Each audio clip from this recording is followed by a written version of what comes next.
네, 오늘 MBC 백분 토론은 앞서 말씀드렸던 것처럼 한미 정상회담과 관련해서 주요 과제 또 논의될 현안들에 대해서 함께 논의해보도록 하겠습니다. 오늘 함께해 주실 토론자분들 먼저 소개해드리겠습니다. 김태호 전 통일연구원장 나오셨습니다. 네, 맞은편 쪽입니다. 경남대 정치외교학과 김근식 교수 모셨습니다. 네, 그리고 이화여대 국제대학원 박윤희 교수 나오셨습니다. 안녕하세요. 예, 연세대 정치외교학과 최종곤 교수 나오셨습니다. 안녕하십니까. 네, 박 교수님과 최 교수님은 저희 백분 토론 처음 나오셨다고 들었습니다. 예, 오늘 좋은 토론 부탁드리겠습니다.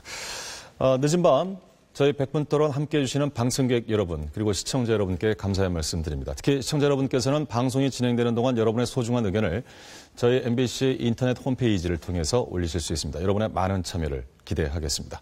그럼 지금부터 네 분과 함께 본격적인 토론에 들어가도록 하겠습니다. 역시 한미 정상회담 2박 3일간의 일정으로 이제 진행이 되겠습니다만 아마 이제 지금 시각이면은 뭐 회담이 곧 시작될 그런 시각이 아닌가 싶습니다.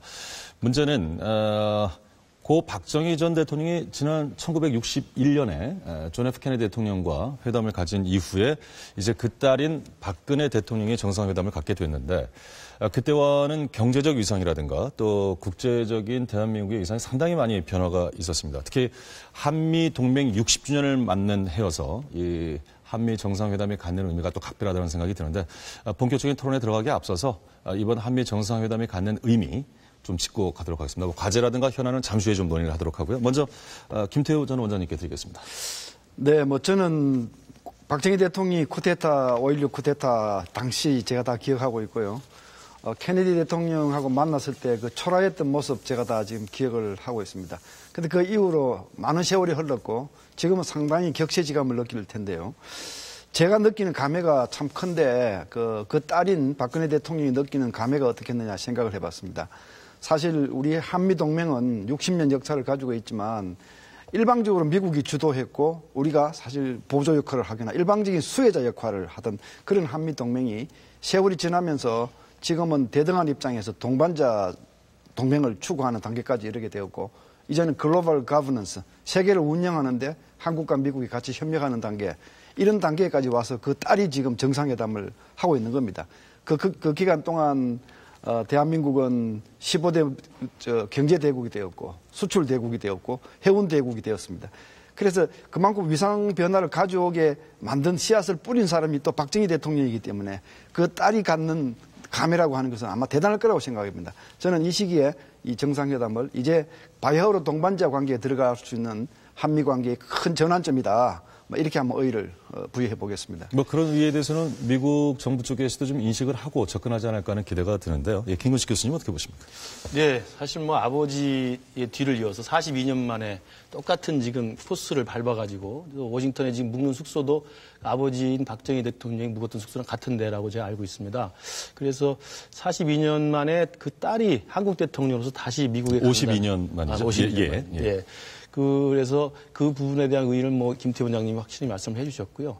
저는 거기에 덧붙여서 한마디 더 말씀드리면 그 61년에 국가재건 최고의 의장 자격으로 박정희 대통령이 왔을 때는 사실상 미국에게 많은 것을 얻고 또 의존하고 또 미국에게 많은 것들을 이렇게 부탁하려는 입장이었죠. 그래서 사실은 좀 어떻게 보면 과시받은 측면도 있고 상당히 우리가 좀 뭘 원하는 것들이 많았던 거라고 볼 수 있다면 지금은 우리 한국이 워낙 위상이 더 커져 있고 한미동맹이 60년 동안 지속되었습니다만 이제는 좀 더 주권적이고 자주적이고 대등한 입장에서 이 문제를 풀어갈 수 있는 그런 우리의 국력을 갖고 있다고 생각합니다. 그래서 지금 가장 큰 현안이 되고 있는 북한 문제라든지 또 한반도 위기 문제 이런 것들에 대해서도 미국에게 우리가 이렇게 일방적으로 의존하거나 또 일본에게 우리가 많은 것들을 원하기보다는 우리가 주도해서 또는 뭐 주도라는 말이 좀 불편하다면 우리가 좀 적극적으로 나서서 미국의 대한반도 정책이나 미국의 대북한 정책들을 좀 우리가 좀 이끌어낼 수 있고 협력을 할 수 있는 그런 조금 모습을 보여주면서 이 아버지의 뒤를 이어서 딸이 대통령으로 갔을 때 훨씬 더 좀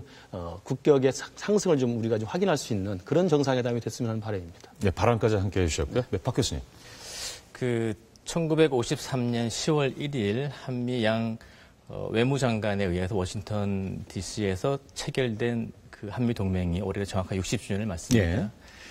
그런데 이제 미국은 우리에게는 유일한 동맹 파트너고요. 그다음에 미국의 입장에서는 한 30-40여 개 되는 여러 동맹 국가 중에 하나이죠. 하지만 세계 국제사회 모두가 자타가 인정하는 가장 성공적으로 운영된 그런 동맹으로 알려져 있습니다.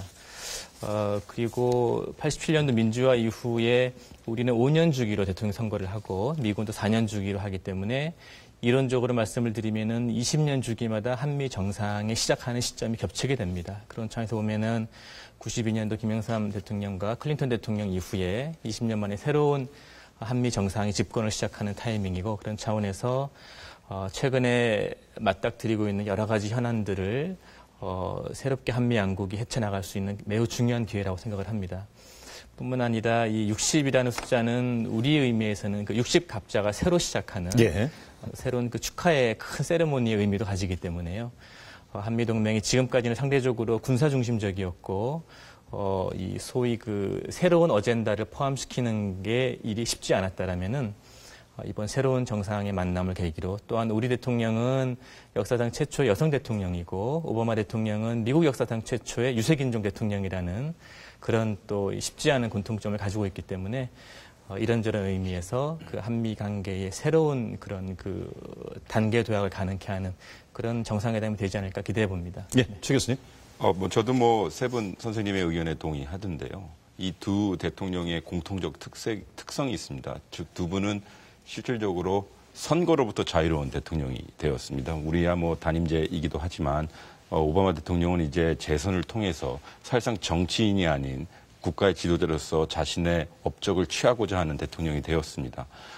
우리 원장님께서도 중요한 단어를 말씀하셨는데 이제 한미 동맹이 일방적 수혜를 주고 그다음에 이득을 취하는 동맹이 아닌 그야말로 동반자의 격우를 맞춰서 이제 다시 한번 새롭게 정치성을 추구해야 되는 것인데요. 또 한편으로는 한미동맹이 60주년이 되었지만 또 한 면에는 또 무엇이 있냐면 이제 정전 체제가 들어선 지도 60주년이 되었습니다. 예. 그것은 무슨 뜻을 의미하냐면 이 정상회담을 통해서 한미동맹이 나가야 할 큰 의제를 설정하는 기회가 되었으면 좋겠어요. 예를 들어서 지금 지난 20년 동안 한미동맹을 통해서 대북 억제를 하였고 그리고 북핵 문제를 관리하였다면 이제는 앞으로 한미동맹이라는 중요한 도구를 통해서 과연 이 북핵 문제 그리고 한반도의 정전체제를 어떠한 체제로 전환시키느냐라는 이 두 분 대통령의 큰 의지에 달려있다고 생각하기 때문에 세 분 선생님 말씀하신 것과 더불어 이런 것이 중요한 과제가 아닐까 싶습니다. 네, 저희가 잠깐 강조했는데 이 선거로부터 자유로운 두 정상이라는 것도 상당히 짚어볼 만한 의미가 있는 대목이군요.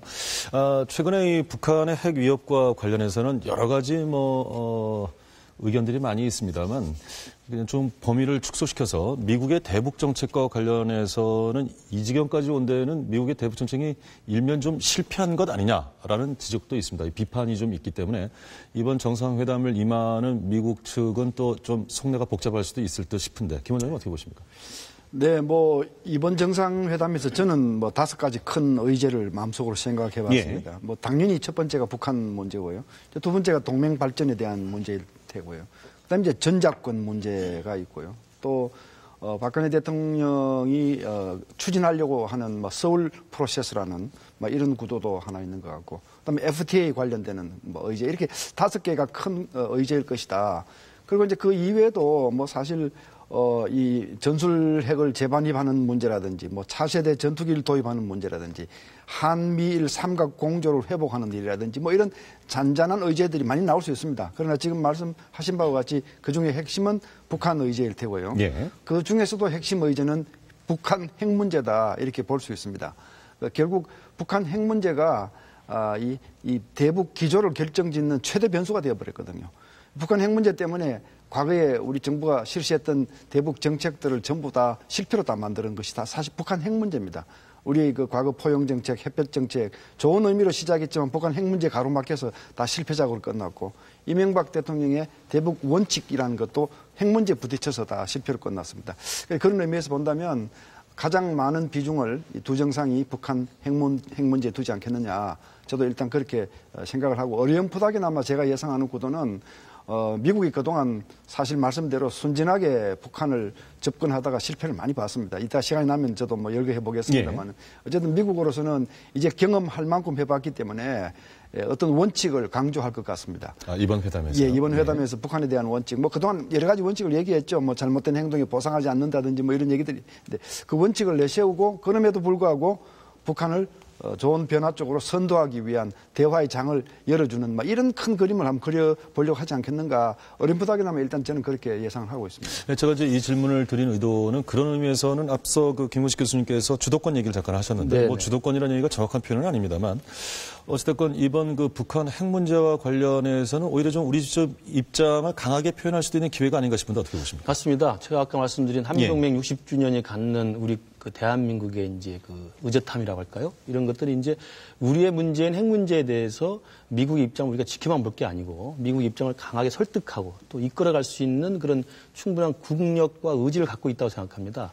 그래서 사실은 뭐 아까 질문 주셨습니다만 지난 오바마 정부 1기 때 대북 정책이라는 것은 뭐 한마디로 전략적 인내라는 말로 이제 많이 표현됩니다. 그래서 뭐 같은 말을 두 번 사지 않겠다. 북한의 잘못된 행동에는 보상하지 않는다. 그리고 이제 공교롭게도 또 안타깝게도 오바마 대통령이 1기 임기를 집권하는 동안에 2차 핵실험과 3차 핵실험이 다 있었습니다. 2009년 5월에 있었고요. 2013년 또 있었고요. 그래서 이 두 번의 핵실험을 통해서 북핵 문제는 더 악화돼 버렸고 남한과 북한뿐만 아니라 북한과 미국 사이의 핵 문제를 대한 협상 자체가 지금 거의 사라져 버린 것이죠. 그러다 보니까 이제 오바마 행정부는 전략적 인내라는 방침을 내세워서 적극적으로 협상에 임하기보다는 북한이 좋은 곳으로 나올 수 있도록 기다리는 것이었고 한국의 대북 정책에 그냥 의존하는 것이었다고 생각이 듭니다.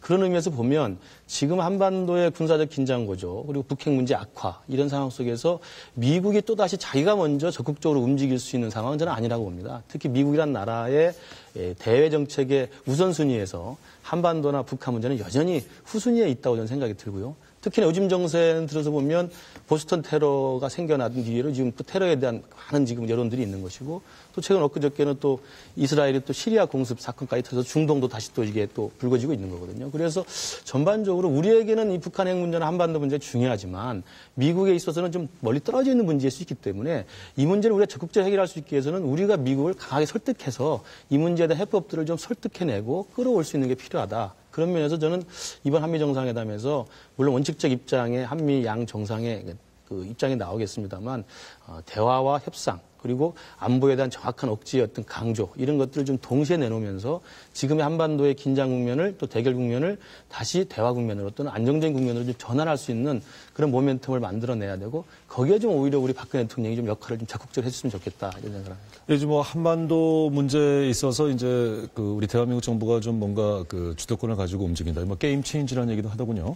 그런 의미에서 뭔가 그 판세를 우리가 우리 의지대로 좀 끌고 가자는 얘기가 있습니다만 또 한편에서는 북한 측의 입장이라는 게 통미 봉남 아닙니까? 그러니까 이를테면 미국과 직접 통하고 남한하고는 이야기하지 않겠다라는 건데 이 한계가 과연 극복될 수 있을까라는 측면도 좀 있을 것 같아요. 어떻게 보십니까?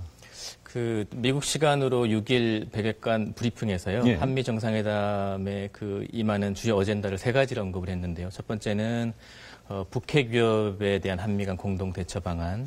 우리랑은 조금 달랐습니다. 두 번째는 한미 간 경제 교류 협력. 세 번째는 미국의 대동아시아 그 재균형 정책, 리밸런싱이라고 표현을 하면서 이 세 가지가 핵심 어젠다라고 얘기했습니다. 그리고 물론 제일 앞부분에 북한 문제에 대한 공동 대응 방안이라고 밝혔고요. 그 얘기는 최근 한 1년 사이에 벌어지고 있는 한반도 위기 구조에 대한 그 두 정상의 중요성 인식의 공감대가 확실하다는 걸 보여주고 있습니다. 근데 이제 그 쭉 돌이켜보면은 한미 정상회담과 같은 한미 간의 큰 어떤 그 중요한 회의나 어떤 협력이 돌아갈 때마다 북한은 그 스스로의 그 어젠다를 한미 간의 의논 테이블 위에 올리려고 노력을 많이 했습니다. 그러니까 이제 뭐 이런저런 그 뭐 미사일 실험도 하였고요. 또 다른 형태의 다양한 위기 발생을 통해서 한미 간의 대화 내용을 자기 주도로 끌고 가기 위한 노력을 많이 했습니다. 그런 관점에서 최근에 그 무수단리에 장착돼 있던 그 미사일 실험을 하는 것인가 안 하는 것인가 이런 의혹이 있었고요. 최근에 이제 그게 뭐 이제 그 뭐 잘못된 예측으로 이렇게 되었습니다만은 또 일부 언론에 의하면은 그 뭐 저도 정확한 판단을 하기 어렵습니다. 케네스 베이의 15년 노동 교화소 그 판결과 관련하여서도 혹시 한미 정상회담의 어젠다에 더 많은 영향을 미치기 위한 뭐 전략이 아닌가라는 그런 일부 해석도 있는 것으로 알려져 있습니다. 근데 문제는 말씀하신 것처럼 통미봉남이라는 표현에서 알 수 있는 것처럼 북한의 핵 문제의 주도권을 우리가 가지느냐 미국이 가지느냐와 관련되어 사실 지금까지 한미 간에 의도하지 않은 불협화음이 있었습니다. 한번 쭉 이렇게 떠올려 보시면은 우리 과거 뭐 김대중 대통령이나 노무현 대통령 정권 시절에 미국과는 한반도 평화라는 공통의 이해관계는 동일하면서도 어떻게 풀어나갈 것인가 관련돼서 의도하지 않은 그런 그 불협화음이 있었던 건 사실입니다.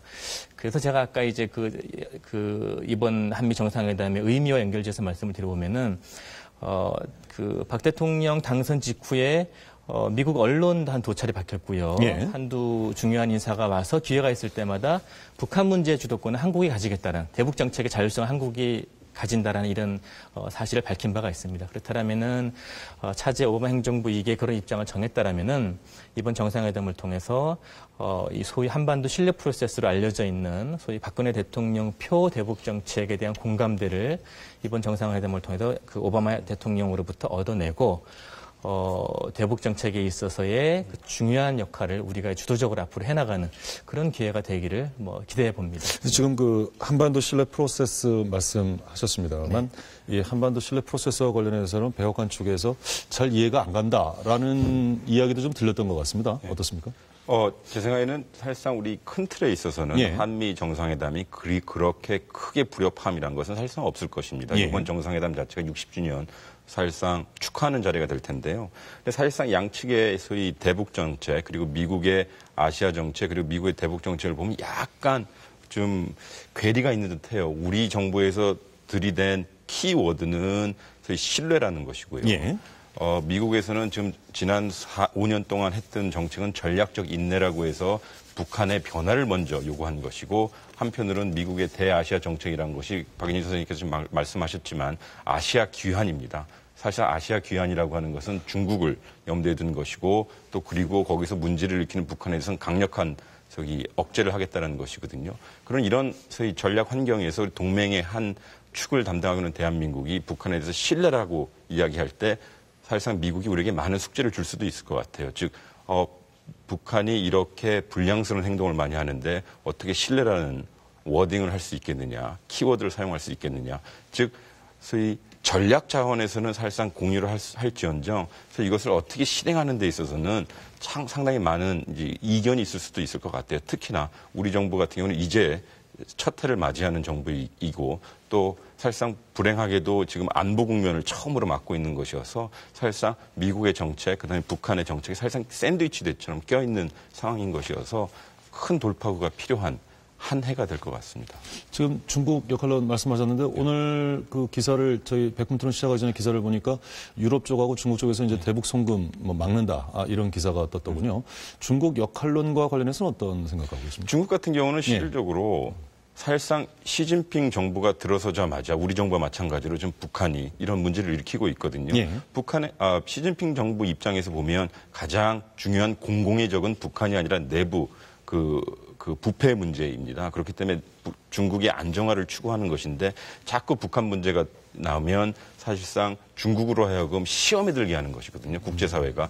또 중국, 북한에 대해서 어떻게 할 것이냐 자꾸 도전을 하는 것이어서 중국 같은 경우는 사실상 골치 아픈 현상일 것입니다. 그런 측면에 대해서는 예전과 달리 그렇기 때문에 약간 강공하는 모습을 보일 것입니다. 이를테면 송금을 막는다든지 또 대북 송유를 막는다든지 아니면 했던 것처럼 UN 안보리를 통해서 여러 가지 정책을 취하고 있는 것인데 그럼에도 불구하고 제 생각에는 중국은 이 모든 안보 국면, 북핵 문제를 푸는데 중요한, 아마도 미국보다 더 중요한 키 플레이어가 되지 않을까 싶어요. 그렇기 때문에 역할론도 강조될 것 같습니다. 이제 저희가 의와 함께 좀 포괄적인 얘기를 해봤습니다만 구체적인 얘기 좀 들어가봐야 될 것 같습니다. 이 한미 정상회담에서 네 분이 다 공통적으로 지적하셨듯이 이 북한의 도발, 위협에 대한 양국의 공조, 대응, 이제 이것이 주 안보 현안으로는 그럴 것 같습니다. 오늘 저희가 시간 관계상 경제 분야, FTA 관련해서는 좀 제외를 하고 주로 안보 현안과 관련해서 논의를 하려고 하는데 일각에서는 그런 지적도 있더군요. 이 한미 정상, 특히 이 북한 문제와 관련해서 우리 한반도 문제를 우리가 좀 주도권을 가지고 해결하는 과정에서 약간의 아킬레스건도 있다. 일테면 미국 측이 주장할 수 있는 것이 그 방위비 분담 얘기가 좀 나올 수 있을 것 같은데 지금 42%인 것을 한 50%까지 올리라는 요구가 있을 것이다라는 이게 약간 좀 충돌 부분이 아닌가 싶은데 굉장히 어떻게 보십니까?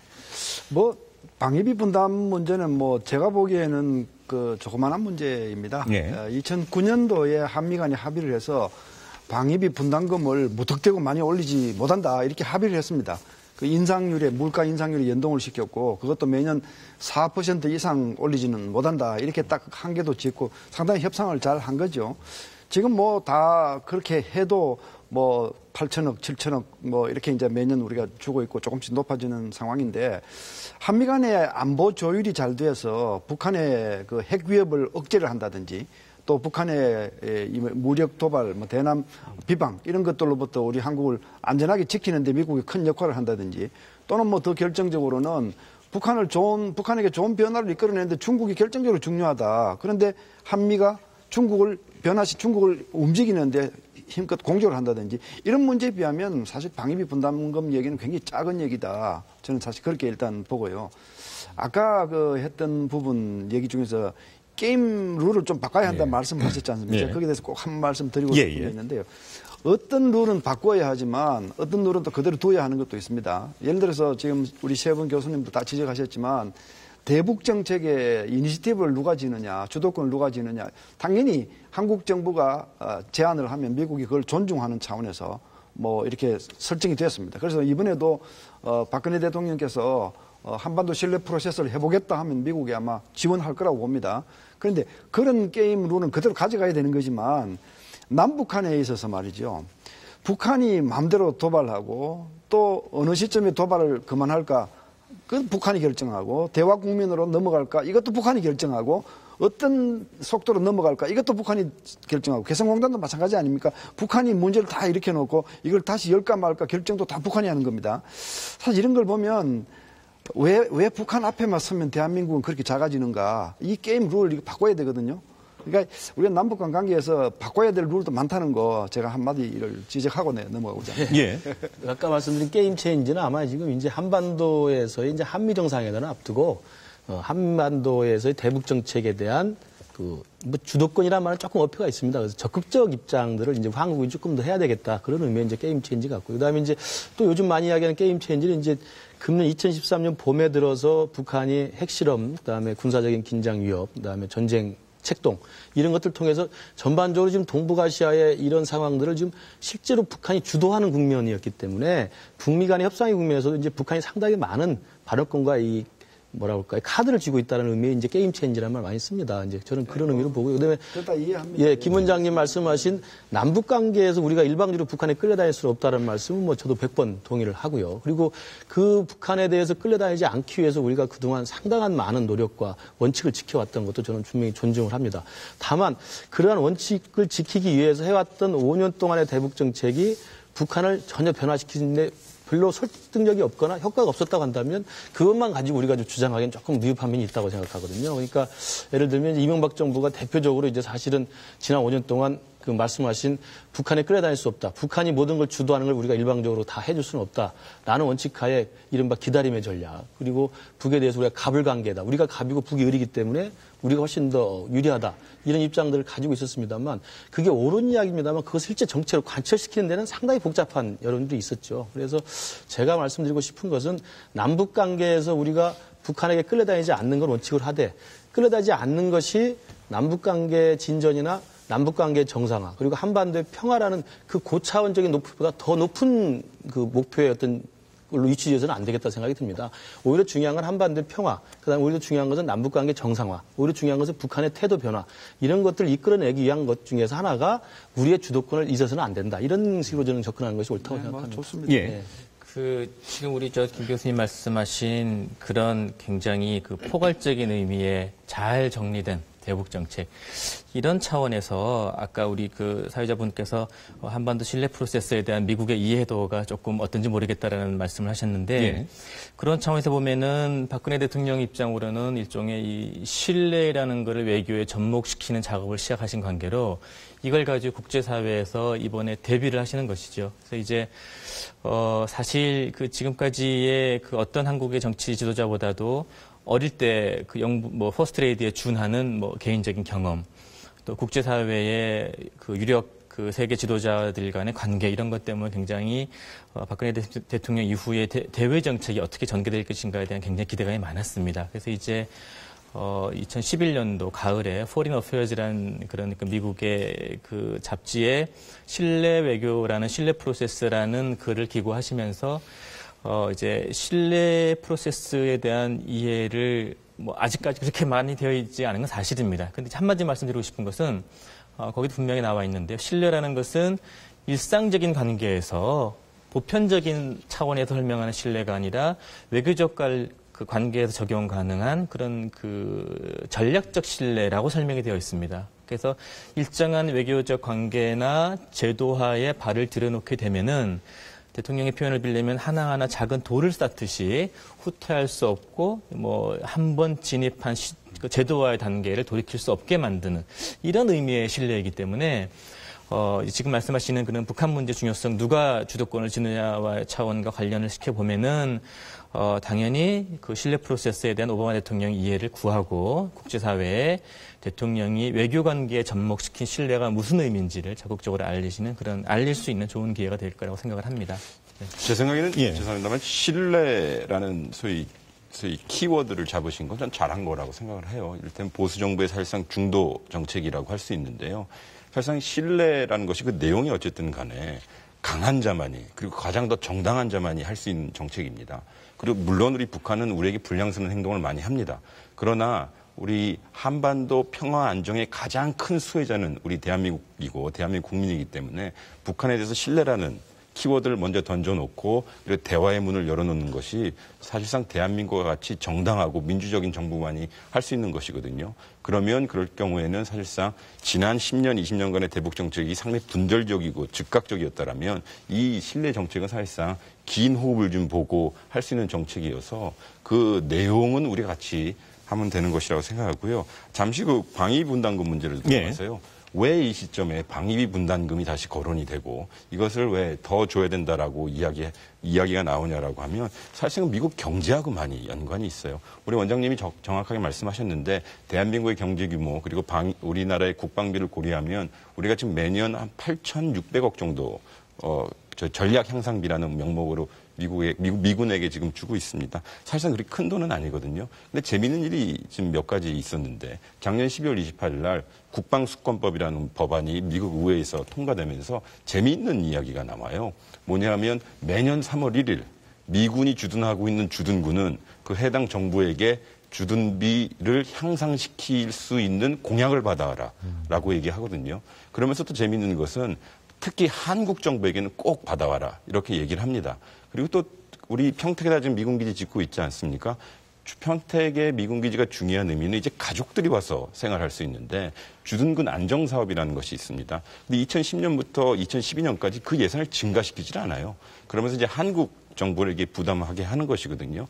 근데 단순히 방위비 분담을 증가시키면 안 된다는 의견보다 방위비를 증가시킬 때 예를 들어서 그들이 원하는 것은 1조까지 원하는 것이거든요. 그러면 대충 한 전략 향상비에서 50%는 우리가 부담하는 것인데 증가분에 한해서는 2009년 합의가 물가 상승률인데 만약에 50%가 증가하게 된다면 저로서는 현물로 줘도 된다고 생각을 해요. 현물로 줘서 우리 건설업체가 우리 여러 업체들이 가서 거기서 하게 되면 평택이나 우리 중소기업들이 많이 살 수 있는 방안이기 때문에 그 부분은 우리가 한번 짚어야 될 필요가 있다. 합의가 그렇게 됐습니다. 2009년에서부터 2013년까지 5년 기간 동안 올리는 방법은 아까 말씀대로 제안을 해놓고 현물로도 줄 수 있도록 길을 터놨죠. 이제 그 방향으로 갈 건데 제가 이제 강조드리는 것은 사실 지금 미군들 가족들이 와서 안정적으로 살 수 있는 공간을 마련하는 문제는 사실 미국이 자기들의 국방 예산으로 해야 될 것인데 그렇죠. 안 하고 그렇습니다. 양국 간에 지금 신경전을 펼치고 있어요. 그런데 저는 이거 조그마한 문제라고 생각합니다. 만약 우리가 그 돈을 더 쓰더라도요.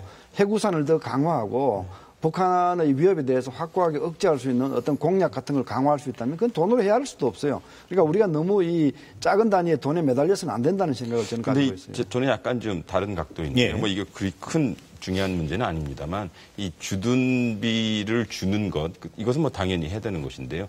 이것을 우리가 한 번도 회계보고를 받거나 아니면 거기서 투명성을 한 번도 보장받지 못했거든요. 그러면 우리 한미동맹이 60주년이 됐고 앞으로 또 60년을 같이 가야 된다면 사실상 상호 호혜적인 관계에서 이런 투명성이 많이 보장돼야 되는 것이고 이것이 첫 과제가 주둔비에 관련된 사안이 되지 않을까 싶습니다. 또 별개의 얘기죠. 투명성을 요구하는 것은 별개의 드리고 문제죠. 싶었는데 그 방위분담금이 우리 김 원장님 말씀대로 지금 한미정상회담이나 한미동맹 60주년에 뭐 중요한 키 이슈가 될 수는 없다고 생각합니다. 한미동맹을 강화하는 가운데서 뭐 한미 간에 적절히 합의하면 되는 건데 최 교수님 말씀에 좀 덧붙이면 그 2004년에 미 국방부에서 의회 보고서를 낸 게 있어요. 거기 보면 동맹국 방위비 분담 보고서를 전체적으로 다 해놓은 게 있는데 우리 한국이 이제 GDP 대비 비율하고 또 일본과 독일에도 또 그 미군들이 있기 때문에 차지하는 비율을 보면 우리가 좀 높은 편이 사실입니다. 물론 이제 국력이 그 나라가 크기 때문에 GDP 차지하는 비율이 높게 나타나겠죠.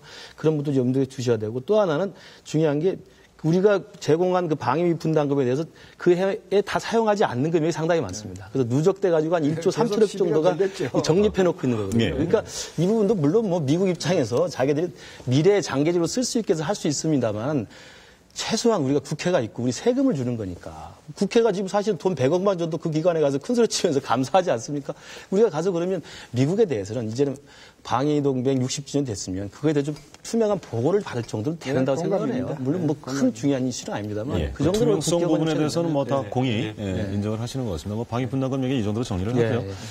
이번 그 한미 정상회담 뭐 직접적인 그 결과가 나올 거라고 예측하지는 않습니다만 누구보다 좀 관심 깊게 가슴을 졸이면서 지켜보시는 분들은 아마 개성공단 관계자분들이 아닐까 하는 생각이 듭니다. 특히 이 개성공단과 관련해서는 입주한 기업들이 굉장한 금전적 손실을 입었기 때문에 이것이 앞으로 완전 폐쇄되느냐, 잠정 보류됐다가 다시 또 개성공단이 열리느냐는 굉장히 큰 그 이슈가 될 것 같습니다. 일단 뭐 한미 정상회담에서 잠시 논의가 될 것 같은데 우리 내부적인 의견을 좀 조율을 해보려고 하는데요. 어떤 입장들을 갖고 계신지 한번 듣고 싶습니다. 예. 우선 큰 그림에서 보면요. 예. 개성공단의 운명을 결정하는 건 북한이지 대한민국이 아닙니다. 대한민국은 처음부터 말 그대로 입도 뻥긋한 게 없습니다. 북한이 수개월 동안 대남 협박을 가했고 그 연장선에서 개성공단을 일방적으로 차단했고 근로자들을 철수시켰고 이 일방적인 조치가 다 북한에서 나온 거거든요. 그리고 대한민국은 과거나 지금이나 개성공단을 계속 지속하기를 원했기 때문에 지금부터의 결정도 북한이 변수지 우리는 변수가 아니다 하는 말씀을 제가 먼저 드리고 싶습니다. 이 얘기는 무슨 얘기냐면 만약 북한 당국이 개성공단은 김정일 위원장의 유언 사업이기 때문에 마음에 들지 않는 부분이 있어도 이건 해야 한다. 이렇게 자기들이 내부적으로 결정하면요. 앞으로 어떤 뭐 우여곡절을 거치던 개성공단은 살아나게 되어 있습니다.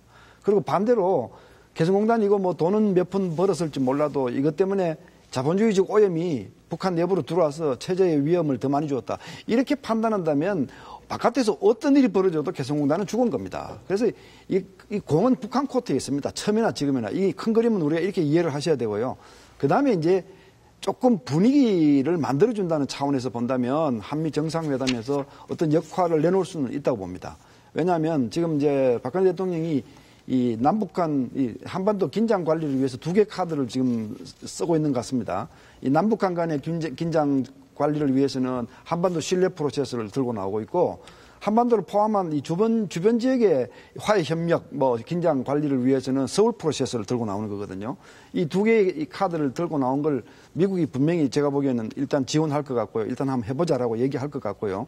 만약 그 연장선에서 미국이 남북한 대화를 적극적으로 권장하는 입장에 서고 중국도 여기에 동참을 하게 된다면 미국과 중국이 이 남북한 대화를 권고하고 남북한이 자연스럽게 받아들이는 이런 그 분위기는 한미 정상회담에서 만들 수 있다. 그래서 뭐 저도 그 방향으로 기대를 합니다만은 그러나 우리가 잊지 말아야 할 것은 중요한 거는 북한입니다.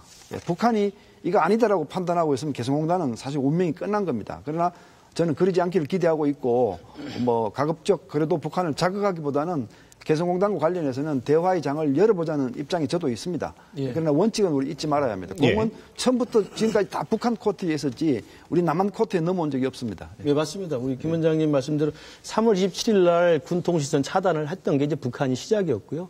그다음에 또 우리 공단 그 근로자들의 입출경을 막았던 것도 4월 3일 날 북한이었고 근로자 철수를 시작한 것도 북한이었죠. 그러니까 모든 사건이 악화될 때마다 먼저 시작했던 건 분명히 말씀하신 대로 북한입니다만 제가 말씀드리고 싶은 것은 거기에 덧붙여서 우리의 기싸움이 같이 갔던 게 이제 상황을 더 악화시킨 면이 있지요. 그러면서 저는 좀 안타깝다는 생각이 들고요. 한 가지 말씀드리면 지금 개성공단이 지금 사실상 폐쇄 상황인데 이게 지금 남쪽 당국이나 북쪽 당국이나 다 폐쇄란 말을 쓰지 않고 있습니다. 잠정 중단이라고 쓰고 있고 자기 입으로 먼저 폐쇄란 단어를 안 쓰려고 하고 있는데 이 잠정 중단이 실제로 폐쇄로 갈 것이냐 말 것이냐는 이제 앞으로 남북 관계에 달려 있다고 보는데요. 중요한 것은 북측 내에도 개성공단을 달갑지 않게 생각하는 강경파도 있다고 생각합니다. 우리 김태호 원장 말씀하신 것처럼 일종의 마약론이죠. 개성공단에서 남쪽한테 9천만 달러 받는 게 마약이다. 빨리 끊고 우리가 자립해야 된다. 남쪽한테 손받아서 뭐 할 거냐. 이런 강경한 의조가 있다고 생각합니다. 근데 그런 애들이 힘을 받고 개성공단 필요 없다라고 지금 계속 거리를 만드는 게 있는 거거든요. 저는 똑같이 남쪽에서도 뭐 우리 김 원장님 그렇지 않습니다만 남쪽에서도 개성공단이 퍼주기다. 이게 김정은 정권의 달러박스 이거 캐시플로우 도와주는 것이기 때문에 끊어야 된다. 나는 또 강경파가 있다고 생각합니다. 이들의 논리가 지금 맞부딪히면서 또 한반도 긴장 수위와 이게 결합되면서 상황을 악화시키거든요. 그래서 저는 어디서도 이야기를 했습니다만 지금의 국면에서 우리 박근혜 정부가 개성공단을 정말 남북 상생 경협의 모델로 인정하고 북한 당국도 정말 개성공단을 6.15 시대의 옥동자라고 자기들이 정말 그렇게 생각한다면 그 강경파들의 목소리를 잠재워야 됩니다. 그래서 북한도 개성공단 철수로 지금 몰아가는 강경파들의 목소리를 잠재우고 우리 쪽에서도 일각에서 제기되는 이 공단 폐쇄 불사론 또 퍼주기론의 어떤 담론들을 좀 잠재워야 된다고 생각하고요. 그 대표적인 그 분위기 중에 하나가 저는 이 개성공단이 악화되는 과정에서 북한이 계속 아까 말씀드린 것처럼 먼저 도발을 했습니다만 우리가 계속 맞대응하면서 상황이 악화됐는데 그중에 하는 사례가 뭐냐면 인질론, 억류론이었습니다. 우리 언론 일부에서도 북한이 이 입출경을 막는다. 그러니까 그 개성공단에 잔류하게 있는 우리 근로자가 이제 억류될 것이다. 인질이 되면 어떻게 하느냐. 이러면서 우리 국방장관이 직접 군사작전 이야기도 하고 그랬거든요. 저는 이건 사실과 전혀 다른 상황이었고 굉장히 신중치 못한 발언이었다고 생각이 들고 또 그런 상황을 또 일부 언론에서 이렇게 확대 해석하는 장면들이 물론 뭐 의도하진 않았겠습니다만 또 우리 자유민주주의 국가니까 그렇게 할 수도 있습니다만 남북 관계를 신중하게 접근하는 입장에서는 그런 것들도 좀 지혜롭게 좀 접근하는 제가 한 말씀만 더 부탁드리겠습니다. 다른 분 말씀하시고 죄송합니다. 그 북한에서 강하게 나왔고 우리도 강하게 받아쳤다 해서 소위 이제 강대강이다 하는 주장을 지금 하시는 것 같아요. 그래서 저는 아무리 분석해봐도 이건 강대강이 아닙니다. 강대정입니다. 강대정. 사실 그 대한민국 정부가 대응한 것은 지극히 정도대로 했습니다. 정확하게 법과 합의 내용에 따라서 했습니다. 뭐 한번 뒤져보시면 금방 나오는 내용입니다만은 2000년도에 남북이 합의한 4대 합의 우리 다 알고 있지 않습니까? 그게 투자보장 합의가 있고요. 그 투자보장 합의에 보면 분쟁이 생겼을 때는 당사자끼리 협의를 하라고 이렇게 딱 7조에 명시가 되어 있습니다. 우리 정부는 그 조항에 따라서 대화를 하자고 제안을 한 것이고 대화를 거절한 것은 북한입니다. 그리고 또 이 북한에는 이 개성공단 사업을 위해서 개성공단 지구법이라는 법을 제정하지 않았습니까? 북한도 법을 제정했습니다. 2002년도에. 그리고 우리도 2007년도에 법을 제정했습니다. 개성공업지구 지원법이라는 걸 개정했습니다. 그 지원법에 보면요. 우리 한국 직원의 신변에 이상이 생길 수 있다고 판단이 되면 통일부 장관이 이걸 적극 통제하고 대책을 마련하도록 되어 있어요. 15조에 딱 정확하게 규정이 되어 있습니다. 사실 우리 정부는 모든 걸 법대로 다 그대로 지금 이렇게 정도대로 행한 겁니다. 우리가 먼저 차단하지도 않았고 우리가 먼저 전기선을 끊지도 않았고 그러니까 이거는요 강대강이 아니고요 박근혜 정부가 정확하게 정도대로 한 것이다. 그리고 폐쇄를 하고 싶지 않기 때문에 폐쇄라는 단어를 쓰고 있지도 않고 단전 단수를 하고 있지 않는 겁니다. 그래서 강대강이 아닙니다. 북한이 강하게 나왔고 우리는 정도대로 나갔다. 강대정이다. 이렇게 저는 보거든요. 정부 입장이 강대강이 아니라는 말씀에 일정 부분 동의하고요. 제가 아까 말씀드린 인질론과 억류론은 이제 우리 정부가 사용한 적은 없습니다. 다만 이제 일본 언론, 그다음에 전문가들이 나와서 이제 그런 여론몰이를 좀 했다갔던 거죠. 그러니까 마치 이제 국민들은 개성공단이 북측에서 이제 인질로 잡아가지고 상당히 심각한 상황으로 가는 것처럼 이제 몰아갔기 때문에 악화됐다는 말씀을 드리고요. 그러나 이제 정부 차원에서도 강대강을 계속하지는 않습니다. 한 번 저는 좀 안타까운 면이 있습니다. 어떤 거냐면 4월 25일 날 우리 통일부 당국자가 북에 대해서 개성공단 실무회담을 제안하고 그 다음날 정오까지 답이 없으면 중대 조치를 하겠다라는 것이었고 결국 그것이 그 다음날 우리 측 근로자를 전부 전원 귀환 조치를 한 거였거든요. 그 전까지는 뭐 김 원장님 말씀에 동의합니다. 그러니까 북이 먼저 강한 조치를 했고 우리는 정도를 밟아서 했습니다.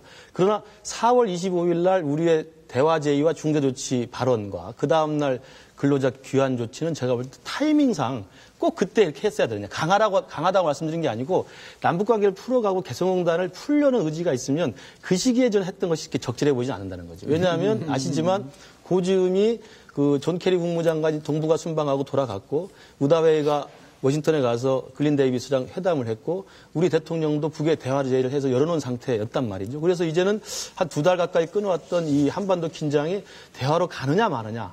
대화를 위한 한미 중에 노력이 막 물밑에서 진행되고 있는 지음이었다고 생각합니다. 지나고 나서 그렇게 말씀하시는 건데 만약 그때 타이밍을 늦추어가지고 우리 의사에 반하게 우리 직원들이 돌아오지 못하는 사태가 발생했더라면 아마 정부가 자국민 보호 의무를 소홀히 했다고 아마 비난이 빗발쳤을 겁니다. 만약에 그렇다면 그렇습니다만 제가 볼 때 그런 가능성 높지 않고요. 책임 있는 행동을 해야 되기 제가 때문에. 볼 때는 한미 정상회담이 그 다음 주 이번 주니까 조금 더 시간을 기다릴 수도 있다고 생각이 들고 그것이 오히려 지금 상황을 악화시킨 데는 분명히 일조한 건 사실이다. 저는 그런 면에서 좀 안타깝게 바라보고 있습니다. 이 지금 약간 그 지나간 이야기들을 저희가 짚고 있는 것 같은데, 개성공단에 뭐 지금 잠정 중단이라는 표현 쓰셨죠. 뭐 완전 폐쇄라는 얘기는 양국이 다 지금 쓰지 않고 있습니다만, 문제는 이것이 정부 대 정부가 아니라 일부 강경파라는 표현을 좀 쓰셨고요. 그것이 강대강으로 좀 비춰졌다는 말씀이시고, 김원정님은 그것이 우리 정부 측에서는 정도를 걸은 것이다. 강대강의 입장은 아니었다라는 취지 이제 과거 또 그 과정까지 좀 짚어봤습니다. 제가 궁금한 것은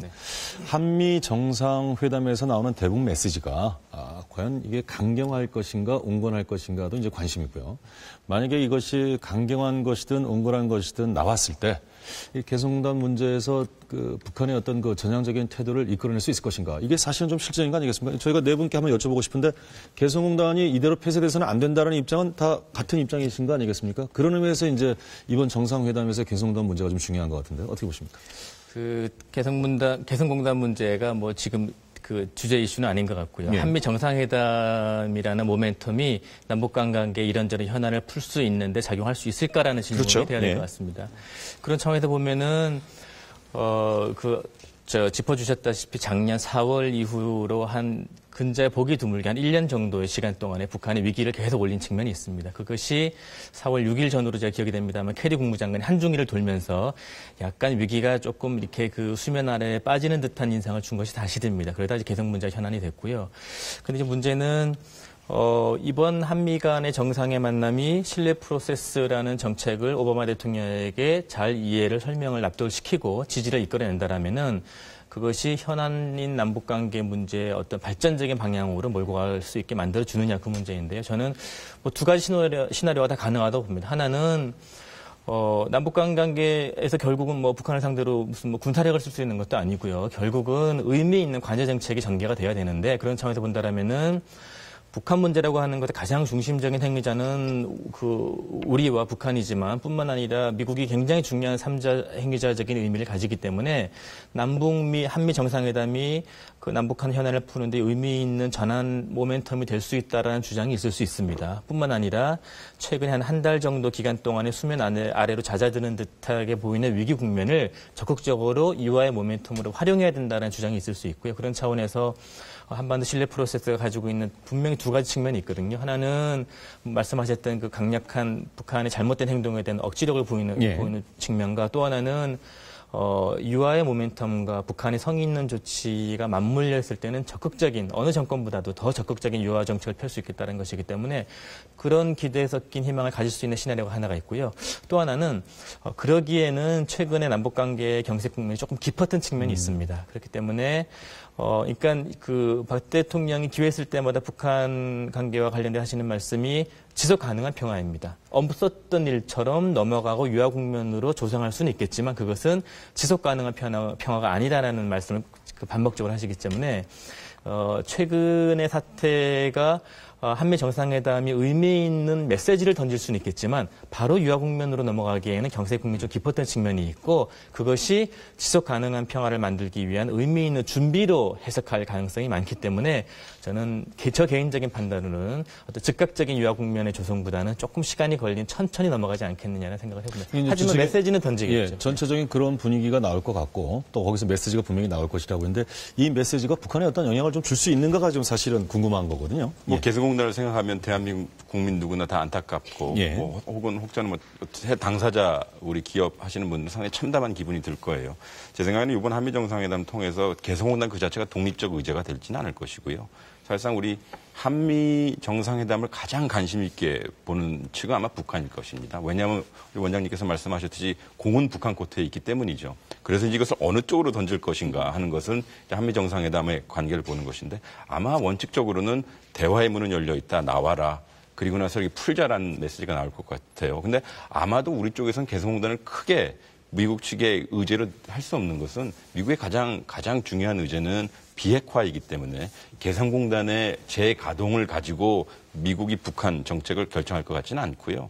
그러나 중요한 것은 문제는 제 생각에는 원장님 의견과 약간 다른데 예. 개성공단에 관해서 북한의 행위를 우리가 기다려야 되는 수동적 위치를 우리 스스로 초래했다라는 것입니다. 왜냐하면 되게 중요한 질문을 우리 스스로에게 던져야 되는데요. 천안함 피폭 때도 건드리지 않았던 개성, 그다음에 연평도 포격 때도 건드렸던 개성을 왜 이번에 북한이 건드렸을까 하는 문제입니다. 즉 말씀드렸듯이 강대정의 문제도 있었겠지만은 강대강의 문제였거든요. 물론 북한이 핵실험해서 우리 제재 들어갔는데요. 또 동시에 우리가 상당히 강력하게 군사적 드라이브를 걷던 거 사실이에요. 거기다가 이제 소위 존엄이란 문제를 그들의 자존심을 건드렸던 것이고 더군다나 김근식 교수가 방금 말씀하셨듯이 인질에 관한 것을 얘기했기 때문이죠. 방법론적으로 약간 좀 우리가 좀 한 3, 4일 좀 더 기다렸으면 어땠을까라는 문제가 들어요. 왜냐하면 목요일날 발표해놓고 금요일까지 나오라고 그랬거든요. 그리고 나서 그 당시 우리는 한미 연합훈련하고 있었고요. 아마 주말만 좀 버텨줬고 그러면 29, 30이어서 5월로 넘어가면 우리 한미 연합훈련 끝났던 시기여서 북한도 나올 수 있는 명분이 있었고 우리도 나올 수 있는 명분이 있었는데 방법론적으로는 약간 좀 인내력이 좀 필요하지 않나 싶어요. 근데 그 문제는 뭐 저는 개인적으로 그렇게 생각하는데요. 이 남북 관계의 이런저런 그 수십 년 동안의 경험들을 옆으로 잘라놓고 보면은 그거는 뭐 설명이 안 되는 부분이 많이 있습니다. 그러니까 누가 잘못했냐, 누가 잘했다를 떠나서 앞뒤 전후 맥락을 놓고 봐야지. 만약에 이제 뭐 그런 측면이 없지 않아 있다고 인정을 한다고 하더라도요. 그러면은 오바마 대통령의 경우는 핵 없는 세상이라는 구호를 던져서 2009년도에 노벨 평화상을 탄 분이세요. 그리고 오바마 대통령이 1기 동안에 던졌던 의미 있는 외교 정책이 두 개인데 하나가 코펜하겐 협약이라는 글로벌 기후 변화고 하나가 그 핵 감축과 관련된 본인의 의지입니다. 그런 오바마 대통령이 2013년 2월 12일 그 상하원 합동 연설을 하는데 정확하게 19시간 전이죠. 북한이 3차 핵실험을 했습니다. 그러니까 개성공단 문제만 놓고 그 딱 잘라서 언제 협상 테이블에 들어와라, 하루를 준다, 이틀을 준다고 놓고 보면 세상에 잘못되지 않은 행동은 하나도 없다라는 설명도 가능하기 때문에 전후 맥락을 보고 거의 탈냉정기 20년 동안에 그 전례가 없을 만큼 올렸던 북한이 올려놓은 위기의 맥락 이런 상황에서 좀 이해를 할 필요가 있다고 알겠습니다. 그 사례의 팩트 자체가 맞으시니까 뭐 저희들이 동의하고요. 그런데 개성공단 그 문제만 놓고 보면 우리 정부가 잘했는데 그 4월 25일 날 하고 4월 26일 날 그 마감 시한을 뒀던 건 잘 아시지만 또 4월 25일이 북한이 공휴일이었습니다. 인민군 창건 기념일이어서. 그러니까 북쪽에서는 대답 성병설 만들 수 있는 그 인력도 사실 없을 수도 있었던 거거든요. 그러니까 그런 면에서 좀 안타깝다는 말씀 드리는 거고 지금 박 교수님 말씀하신 또 오바마 대통령의 그런 의지에 대한 북한이 참으로 끼어든 행위는 분명히 맞죠. 그때는 또 그때고 지금 상황에서 우리가 조금 더 지혜를 가졌지 않았을까. 지금 우리 김 교수님께서는 정부는 강으로 나서지 않아도 우리 언론과 일부 그 분석가들이 강으로 나섰다. 북한을 자극했다. 이제 이런 말씀 같으신데 제가 사실 이 방송을 북한 당국이 듣고 있다면 정말 두 가지를 제가 좀 부탁을 드리고 싶은 게 하나 있습니다. 첫 번째가 말이죠. 북한은 여론이라는 게 없지 않습니까? 지도자의 말씀 이외에 여론이 존재하지 않는 단일 체제 아닙니까? 근데 대한민국은 복합적 자유민주주의 체제입니다. 여기에는 정부의 구애를 받지 않고 많은 언론과 전문가들이 자기 의견을 토론하는 자리고요.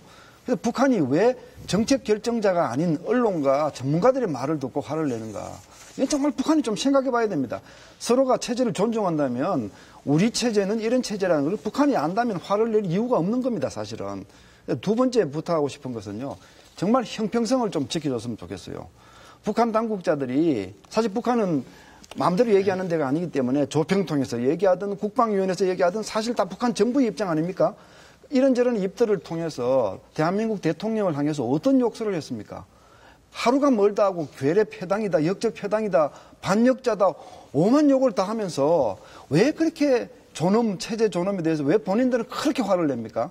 사실 이게요, 좀 북한이 제대로 행동하는 참 정상 국가가 되기 위해서 이런 부분을 좀 북한이 좀 스스로 좀 챙겨봐야 합니다. 예, 맞습니다. 좀 형평성을 좀 지켜야 됩니다. 네. 김 원장님 평소 제가 존경하고요. 금방 말씀하신 자유민주주의의 여론의 다양성을 북이 모르는 게 큰 문제죠. 그러니까 그쪽에서 남쪽을 볼 때 정부의 공식 멘트나 성명에 대해서 이야기하는 건 뭐 좋다 이겁니다. 그렇죠. 그러나 말씀하신 것처럼 네. 일부 언론 또 일부 전문가들이 하는 것에 대해서 저희들이 일희일비할 필요 없거든요. 그런데 그런 면에서 그들이 안타까운 게 맞고요. 그런 북한을 빨리 정상화된 체제로서 그런 여론의 다양성들을 수용할 수 있는 체제로 바꾸는 게 필요합니다. 100번 동의하고요. 두 번째는 형평성 문제도 마찬가지죠. 북쪽은 우리보다 얼마나 또 심한 언사를 합니까? 물론 지금 박근혜 정부 들어서는 박근혜 대통령에 대해서 지금 실명 비난은 지금 안 하고 있습니다. 예. 지금 말씀하신 계례표당 역도는 지금 이명박 대통령한테 했던 거고요. 두 가지 말씀이 맞는데 저는 그런 게 듭니다. 우리가 훨씬 강한 자고 아까 책 교수 말했지만 정당하고 우리가 올바르기 때문에 그 부당하고 올바르지 못하고 약한 자가 언사를 그렇게 언동을 또는 우리 가치 기준에 맞지 않는 걸 하면 그들이 그런 것들을 우리가 그들의 그 패턴을 우리가 잘 본 상태에서 국익에 유리하게 이끌어 가야 된다는 생각이 들어요. 그러니까 그들이 그렇다고 해서 우리가 같이 하는 건 제가 볼 때 이기는 게임이 아니라고 생각하고요.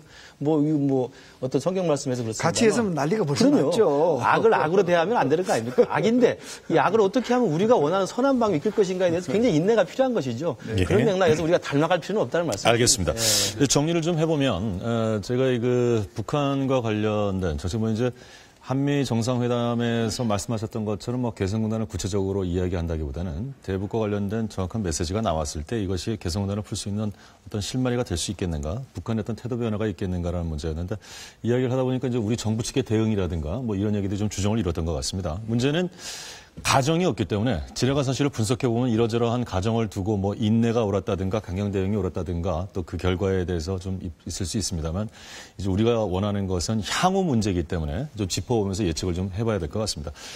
아까 악이라는 얘기도 했었고 여러 가지 얘기를 했었는데 참 불편한 이유들이 저희 주변에 좀 많죠. 문제는 잘 다뤄야 하는데 전시 작전 통제권 문제는 역시 중요한 이슈가 될 것 같습니다. 이 전시 작전 통제권 이제 2015년이면 완전히 우리에게 귀속이 되지 않습니까?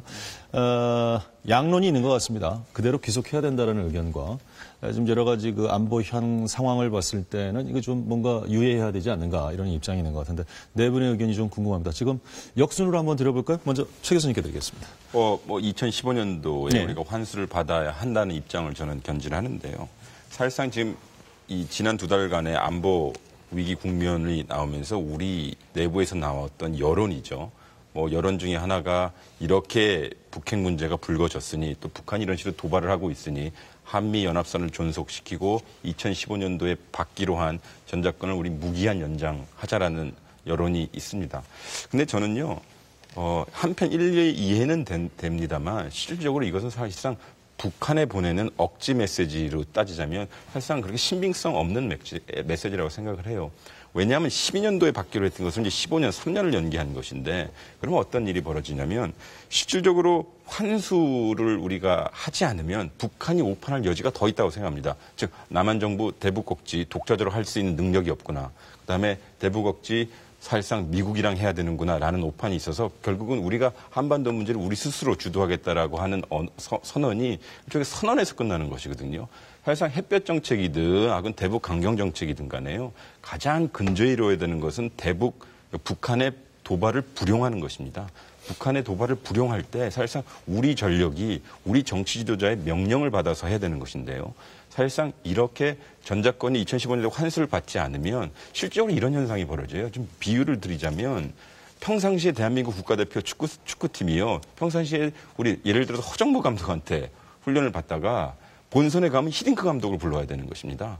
즉 그것은 무슨 뜻이냐면 우리의 정치인이 명령하는 우리의 군대가 정말로 정치적 책임을 지고 북한을 제대로 억제할 수 있는 것입니다. 그리고 사실상 15년도에 환수 받더라도요.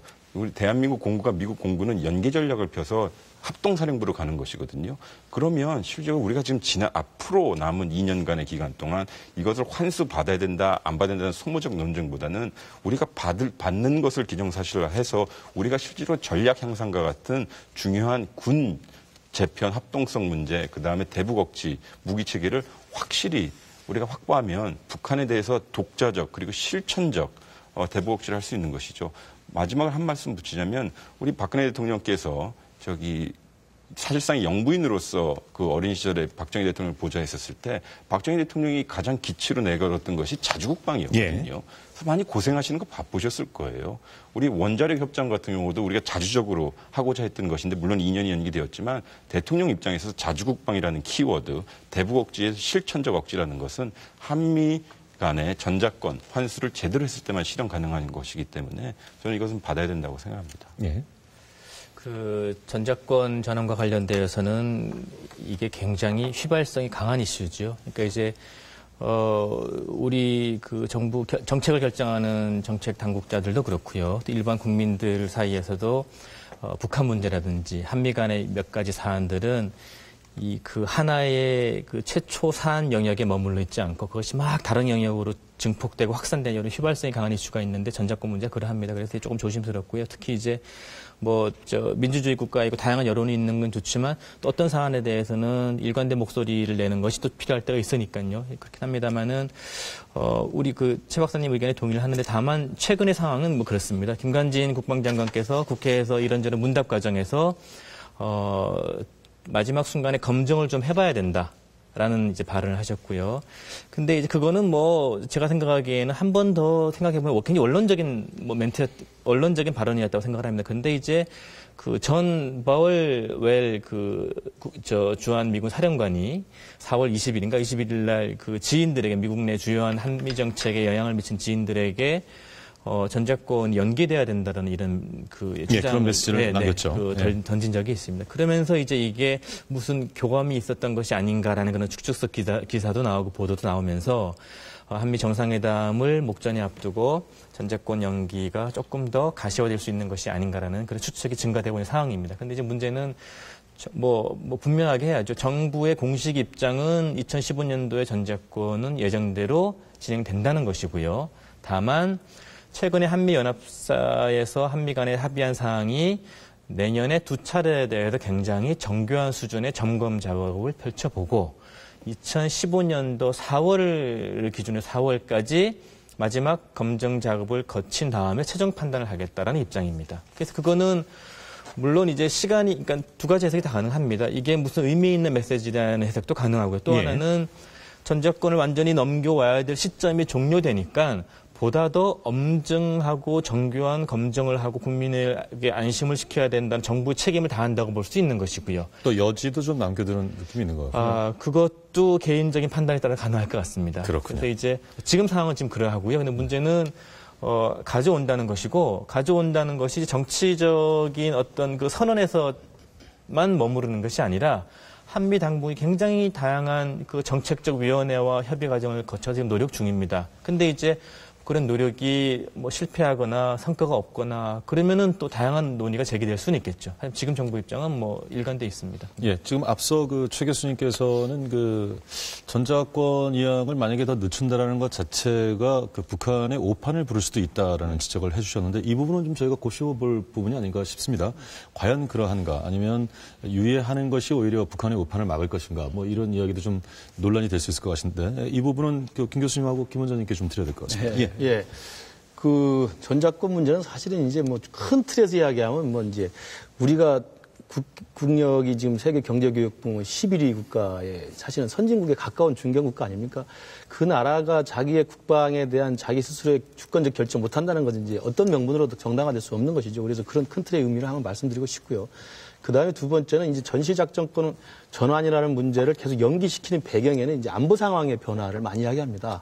지난 이명박 정부 때도 이제 북핵 실험이 있었고, 그 다음에 또 하나는 이제 글로벌 금융위기 이후 한국 경제 불황도 있었고요. 그래서 그런 안보 상황과 경제적 상황을 이야기를 했던 건데, 지금 또 이제 북한의 3차 핵 실험을 하고 한반도 긴장이 계속 국면이 유지되기 때문에 이 안보 상황 해소를 위해서는 미군 주도의 어떤 이 연합 전력이 필요하다는 이야기거든요. 저는 그렇게 해서 안보 상황의 변화를 위해서 전작권을 계속 미룰 경우에 저는 어떤 경우까지 생각하냐면 아까 히디크 감독을 불렀다고 예를 들었습니다만 저는 몸집은 어른이 됐는데 여전히 어린아이 수준의 생각에 머물고 있다는 거거든요. 이미 우리 대한민국은 국방비 규모라든지 아니면 국력의 규모라든지 GDP라든지 외교력이라든지 어떤 수준에서도 내놓을 만한 충분한 의미 있는 국가인데 자기의 국방에 대해서 자기 스스로 결정할 수 없는 거라는 것은 몸집 큰 어린아이에 불과하다는 점을 말씀드리고 싶고요. 두 번째로는 이제 북한에 대한 잘못된 신호라는 말씀은 이제 해석이 좀 이중적일 수 있습니다. 왜냐하면 이제 보수 진영에서 생각하신 분들은 오히려 미국이 떠난다는 느낌을 주기 때문에 북이 오히려 우리 전시작전권을 우리가 환수했을 때 북이 오히려 쉽게 도발할 수 있다는 이야기를 하거든요. 그러나 최 교수는 이제 반대로 계속 미루기 때문에 정치작전권 환수를 한다고 했는데 계속 미루기 때문에 우리를 굉장히 종이 호랑이로 볼 것이다라는 또 오판을 불러일으킨다는 건데 전 둘 다 의미가 있다고 봅니다. 그래서 중요한 것은 보수 진영이 생각하는 그런 우려를 우리가 충분히 씻기 위해서 노력을 하면 된다고 생각해요. 우리 박 교수님 말씀하신 대로 정해진 스케줄이 있습니다. 2015년 12월에 우리가 돌려받기 위해서 한미연합사와 또 합참과 우리 국방부 사이에 굉장히 정교한 지금 툴들을 가지고 굉장히 꼼꼼한 스케줄을 짜고 있습니다. 이번에 진행된 키리졸브 훈련이나 독수훈련도 마찬가지고요. 여름에 될 UFG, 울지 프리덤 가이던스 훈련도 마찬가지거든요. 한미가 실제로 상황이 생겼을 때 우리 주도로 과연 한미연합 전력과 전시증원 전력을 어떻게 잘할 수 있는가 실제 도상 연습을 다 해보는 거거든요. 그 훈련을 하는 이유가 우리가 2015년에 잘 이어받기 위해서 하는 거란 말이죠. 그러니까 보수 진영에 계신 분들이 겁낼 필요가 없고 두려워할 필요는 없다. 다만 그분들이 우려하는 안보상의 불안은 아까도 말씀드린 것처럼 한미 정상회담이라든지 우리의 단호한 안보 의지, 그다음에 미국의 한미 상호 방위 조약에 의한 한미 동동의 억지력들을 우리가 확고히 받으면 되는 것이기 때문에 이걸 전작권 전환이나 문제로 좀 너무 지나치게 투사할 필요는 없다 저는 그렇게 생각을 합니다. 예. 정말 참 복잡한 얘기입니다. 우리 최 교수님, 김 교수님 말씀 제가 다 존중하고요. 그러나 이제 제 소견을 말씀드리자면 두 분은 너무 낙관론을 펴신 거다. 제가 이제 그렇게 말씀을 드리고 싶은데요. 우선 말이죠. 가정이 달라지면 결과도 달라져야 되는 겁니다. 2006년도에 전작권을 분리한다라고 했을 때 북한 핵 문제가 해결되는 걸로 사실 가정을 했습니다. 근데 이제 그게 다 완전히 다 틀어졌죠. 그리고 한반도의 안보 상황이 상당히 완화될 거로 가정했는데 그것도 완전히 반대로 갔습니다. 그래서 했던 가정들이 다 틀어진 겁니다. 이제 그런 사실 우리 염두에 둬야 되고, 그 다음에 우리 일반 시청자들을 위해서 제가 꼭 설명을 드리고 싶은데요. 전작권 환수라고 하는 표현은 사실 정확하지 않습니다. 지금 이 전쟁이 되었을 때, 전쟁이 일어났을 때 작전 통제권을 행사하도록 된 주체기관이 한미연합사고, 한미연합사는 사령관이 미국 사성장군이고 부사령관이 한국인입니다. 그리고 그게 800명 인원 중에서 600명 이상이 한국인이고요. 사령관이 참모 대부분 다 한국인입니다. 그리고 그 위에 전시작전 통제권 시대로 단계로 넘어 들어가는 결정을 위해 양국 국방장관과 대통령들이 결정하게 되어 있습니다. 그러니까 이게 마치 우리의 군사주권을 송두리째 미국에 맡겨놓은 걸로 자꾸 생각을 하도록 우리가 용어를 쓰면 안 됩니다. 정확하게 얘기하면 이 작전 통제권을 미국 주도로 운용하는 겁니다. 미국인이 사령관이기 때문에. 그렇게 되기 때문에 저는 이거를 용어를 작전 통제권 분리라고 얘기를 합니다. 같이 하던 걸 분리하는 것이 분리한다. 이렇게 용어 쓰는 게 맞고요. 그다음에 또 한 가지는 지휘권도 다르고 지휘권과 작전 지휘권이 다르고 작전 통제권이 다 다른 겁니다. 지휘권이라고 한다면요. 그 전쟁하는 행동에서부터 인사, 진급시키는 문제, 보급, 군수 모든 걸 다 관리를 할 때 지휘권을 그립니다. 근데 그게 작전 지휘권이라 그러면 인사, 보급, 군수 이거 빼고 군대 움직이는 것만을 가지고 작전 지휘권이라 그럽니다. 작전 통제권이라고 하는 것은요, 한미 간에 합의된 특정한 행동에 대해서만 미국하고 합의하는 겁니다. 이 마치 대한민국 군대의 모든 걸 다 미국에 맡겨놓은 걸로 생각하면 처음부터 굉장히 잘못 출발하는 거다. 제가 이 말씀 분명히 드리고요. 그 다음에 이제 왜 저는 이 작전 통제권 이 분리 시점을 너무 앞당겨 잡았다고 생각하느냐 하면, 제가 이게 너무 긴 얘기가 돼서 몇 가지만 예를 들어보겠습니다. 자존심 얘기를 하시는데, 국가 자존심, 주권국가로서의 그 체면, 중요하죠. 그러나, 전쟁이 일어났을 때 전쟁이 일어나지 않도록 막아내고, 혹시 전쟁을 막지 못하면 전쟁에서 승리하는, 이건 사실 국가 존망을 장악하는 문제인데, 이게 자존심 문제하고 비교하면 안 된다. 이건 우리 아들, 딸, 사랑하는 아들, 딸한테 노란 옷을 입힐 것이냐, 빨간 옷을 입힐 것이냐, 이런 얘기가 아닙니다. 내 사랑하는 아이를, 육교로 등교시킬 것이냐, 찾기를 건너서 등교시킬 것이냐, 그런 문제입니다. 당연히 찾기를 건너서 등교시켜도 문제가 거의 없죠. 그러나 이거는 한번 잘못되면 우리 아이를 잃는 문제이기 때문에 자존심 문제하고 얘기해서는 안 된다 하는 얘기를 제가 하는 것이고요. 그다음에 또 한 가지는 돈 문제입니다. 돈 문제. 우리가 저는 지난 25년을 사실 국방 문제에 투신을 해서 살아온 사람인데 아무리 노력해도요. 미국을 따라갈 수 없는 부분이 너무 많습니다. 감시, 정찰, 통제, 소위 미래 전자전쟁을 치르기 위한 그 신경계통은 미국을 따라갈 수가 없는데 많은 분들이 우리 국방비가 이만하니까 우리도 이만하면 충분하다고 자꾸 얘기를 하는데 충분한지 안 한지는 전쟁 나부지 않고니까 아무도 장담 못하는 겁니다. 근데 만약 우리가 미국 수준까지 그 ISR 분야, 감시, 정찰, 통제 부분을 따라잡기 위해서 돈을 얼마 써야 되느냐. 우리 감당할 수 없는 수준입니다. 제가 분명히 말씀드리지만. 그리고 아까 이제 공군 얘기를 또 하셨지만요. 예, 맞습니다. 연합공군사령부가 만들어지고 공군은 미국이 와서 도와주고 이렇게 하는데 이제 앞으로 전작권이 분리되면 어떤 양상으로 전쟁을 하느냐 하면 이 지휘본부가 두 개가 되는 겁니다. 한국군은 한국군이 지휘하고 미군은 미군이 지휘하고 공군은 또 연합되어 있고요.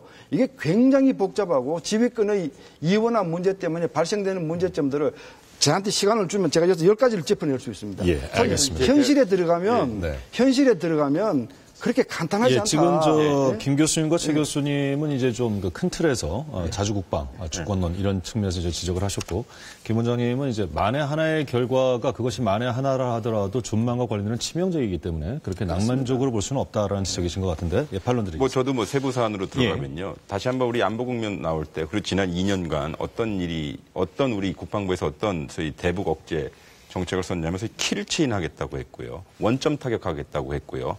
그리고 저쪽에서 소위 핵을 쓸 조짐이 보이면 우리가 선제 타격하겠다고 했습니다. 김 원장님이 쓰신 글 보고 제가 배운 세대인데요. 사실 우리가 선제 타격을 하거나 원점 타격을 하려면 4가지 자산이 필요합니다. 즉, 우리 타격하고자 하는 물체를 미리 우리가 정탐해야 돼, 정보를 해야 되는 것이고요. 실제로 타격할 수 있는 능력이 있어야 되는 것이고, 타격이 됐는지 안 됐는지 분석해야 되는 것이고, 우리가 타격을 했기 때문에 그쪽에서 대응을 할 것입니다. 그 대응을 관리하는 것일 수 있는데요.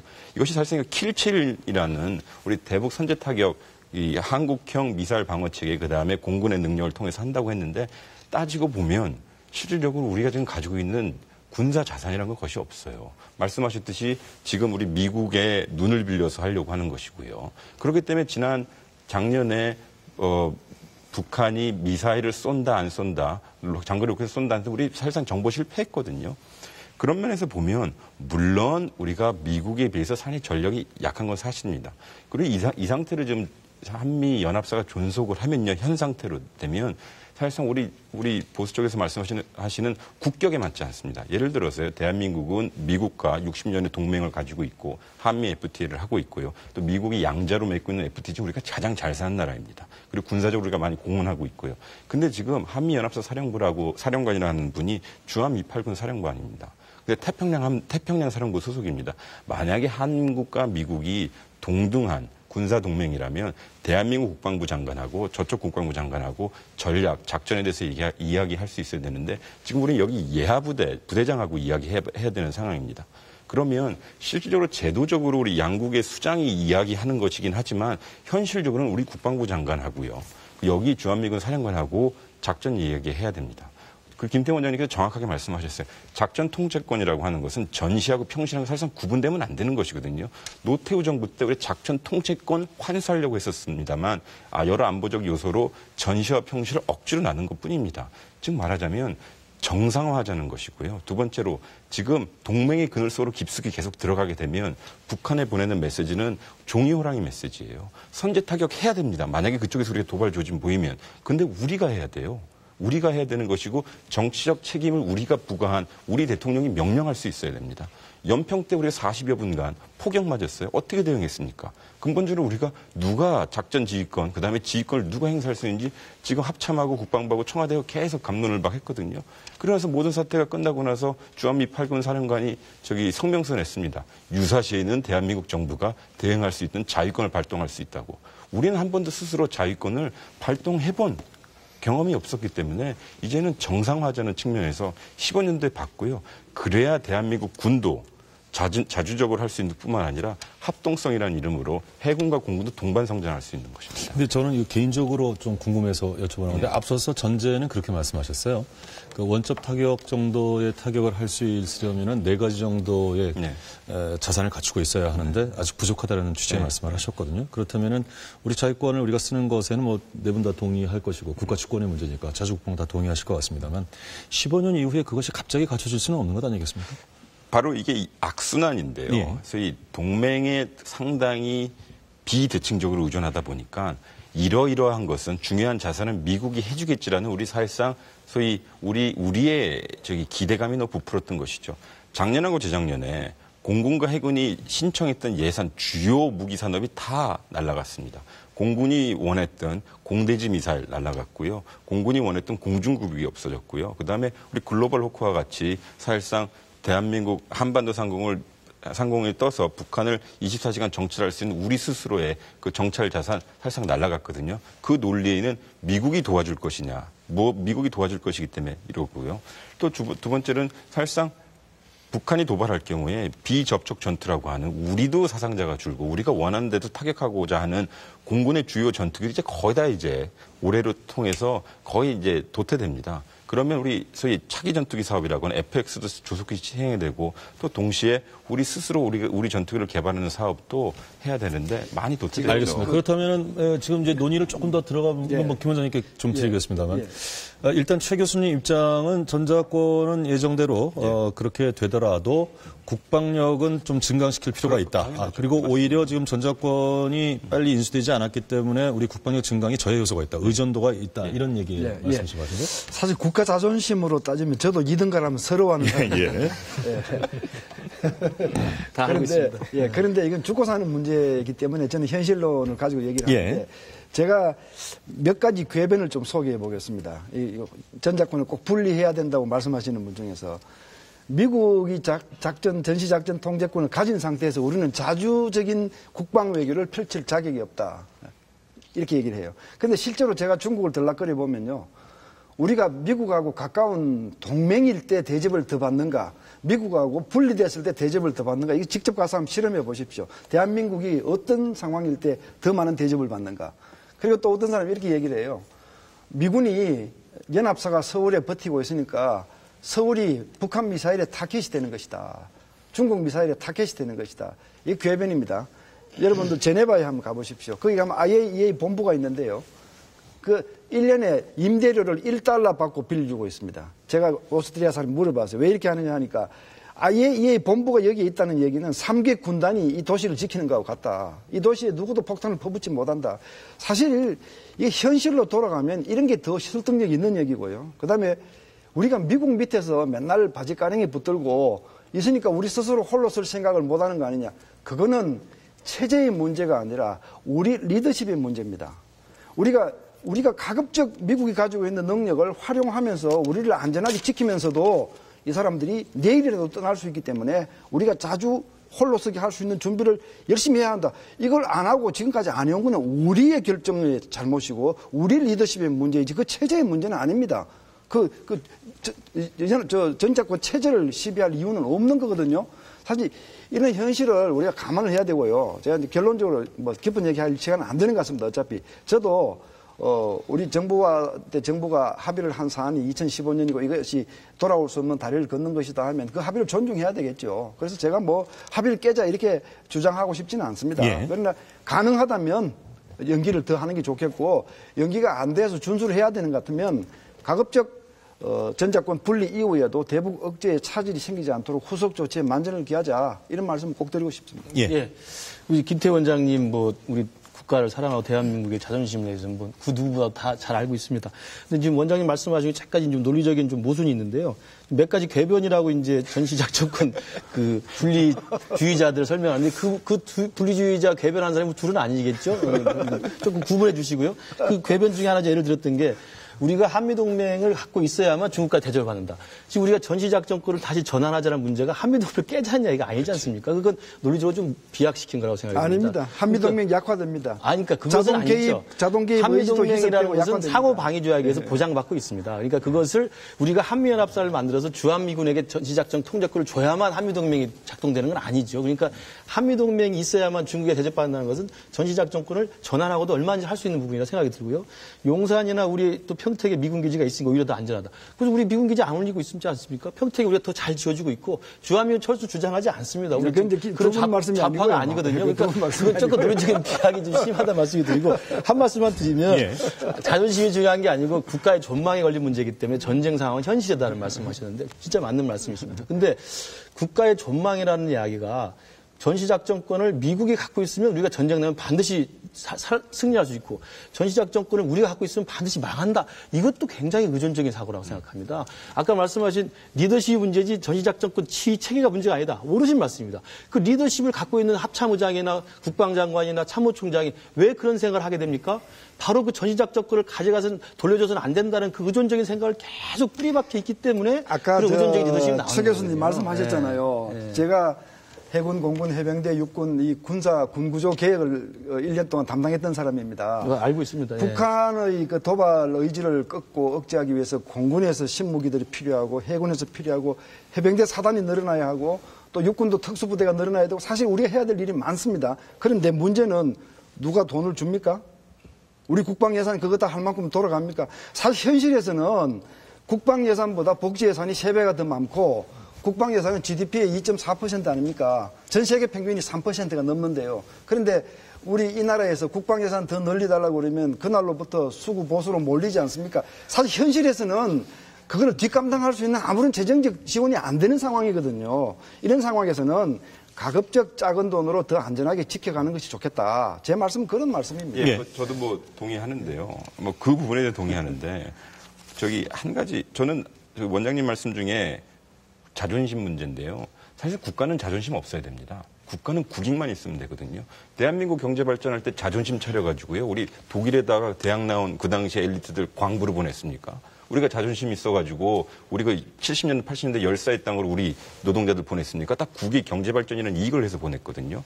지금 이 시대의 국익은 무엇인가를 우리가 다시 한번 성찰을 해야 되는데 첫 번째는 한반도 평화 체제를 북한 도발 불용이라는 원칙하에서 또 여러 가지 상상력을 동원해서 해법을 찾으면 되는 것이거든요. 근데 가장 소위 토대가 되는 것은 우리 국방력 강화입니다. 그 부분에서는 동의하는데 여기 방법론의 문제인데요. 생각을 해보십시오. 북한에 대해서 강경하게 대응한다고 주장하면서 전작권은 연기. 그리고 그런 상황에서 우리 스스로의 핵무기 가져야 된다고 하면서 전작권 연기. 그러면 사실 논리적 오류가 있거든요. 그렇기 때문에 제가 초반에 말씀드렸다시피 그런 북한에 대해서 잘못된 메시지를 보내는 것이고 북한이 오판할 수 있는 것이에요.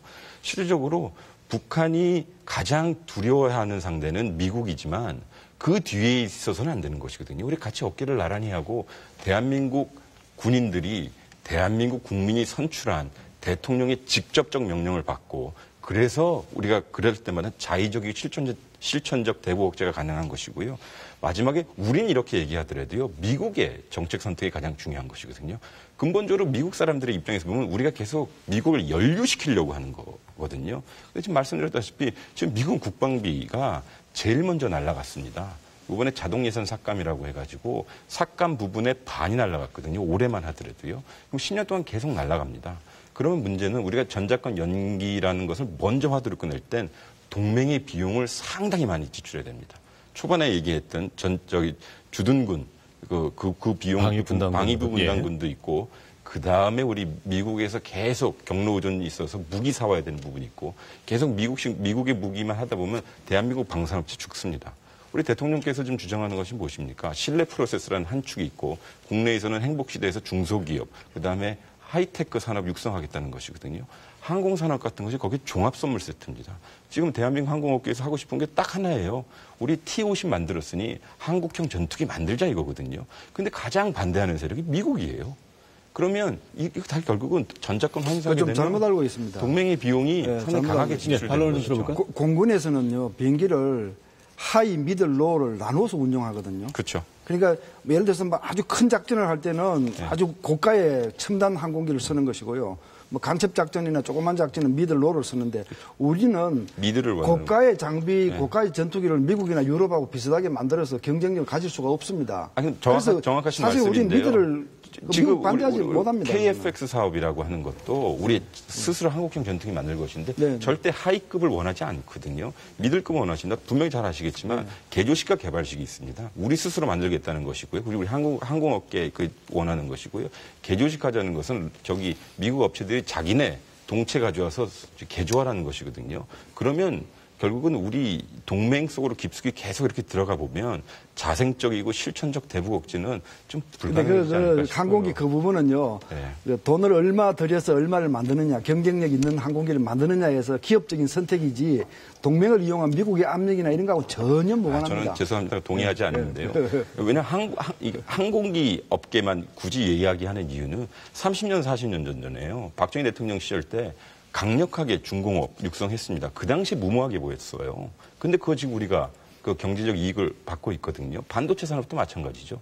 지금 사실상 그런 일명이 다 자주국방, 전자권 연장, 한미동맹 이 귀결이 되는 것이 대한민국 경제입니다.